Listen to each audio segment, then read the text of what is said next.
The 2025 MasterCraft fleet is packed with innovations designed to enhance your time on the water, and leading the charge are the exciting upgrades to our X family models.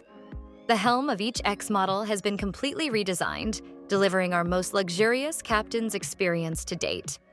At the heart of these updates is the all-new standard dual-screen setup, a massive 15-inch panoramic center display paired with a 12-inch touchscreen on the right.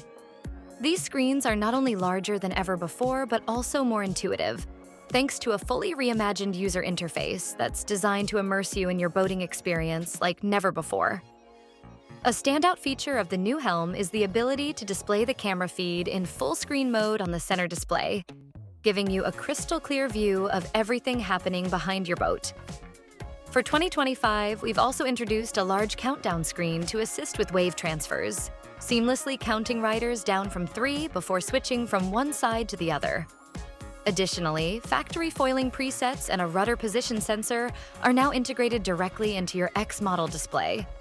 To make adjustments even easier for the captain, we're proud to introduce MasterCraft MyDrive, an intuitive rotary encoder with hotkeys, putting precise control at your fingertips for quick on-the-fly changes. This new feature allows you to keep your eyes focused on what's ahead by providing effortless control of frequently used functions. The Helm Seat has also been re-engineered for 2025, offering unmatched ergonomics, comfort, and a modernized aesthetic that's as beautiful as it is functional. And just below the dash, a standard wireless phone charger ensures your device stays powered up throughout the day.